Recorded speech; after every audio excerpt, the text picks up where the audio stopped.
در زندگی وقتی که شما زن در نکاح خود در آوردین، خداوند میگوید با آنها معامله خوب کنید، با آنها زندگی نیک را انجام دهید. فاین کریهتموهن، بین در دوام خدا چی میگوید؟ اگر مبادایی که شما این زنها را دوست نداشتید، این زنها وقتی که برای شما پسند نباشد، ممکن از روی جمال، ممکن از روی خصلت، ممکن از روی رفتار اگر به شما معقول نباشند، فعسى ان تکرهوا شیئا و یجعل الله فیه خیرا کثیرا.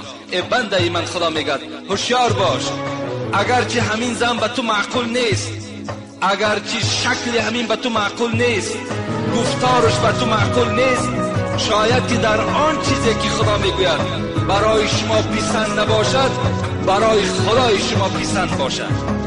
شاید که همین زنی که خوب صورت نیست، خوب رفتار نیست، شاید که همین زن برای شما فرزندهای بهترین تولد کنه.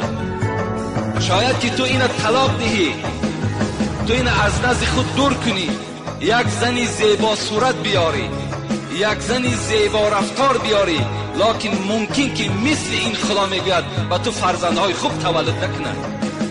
در آن چیزی که شما بد میبینین، شاید خدای شما ویا نقص بینه. این خدای مهربان به سوی بندگان، به سوی مردها مراجعت دارد. پیغمبر خدا هم چی میگوید؟ لا یفرک مؤمن مؤمنة این کره منها خلوقا رضی منها آخره. این حدیث ابو داود است.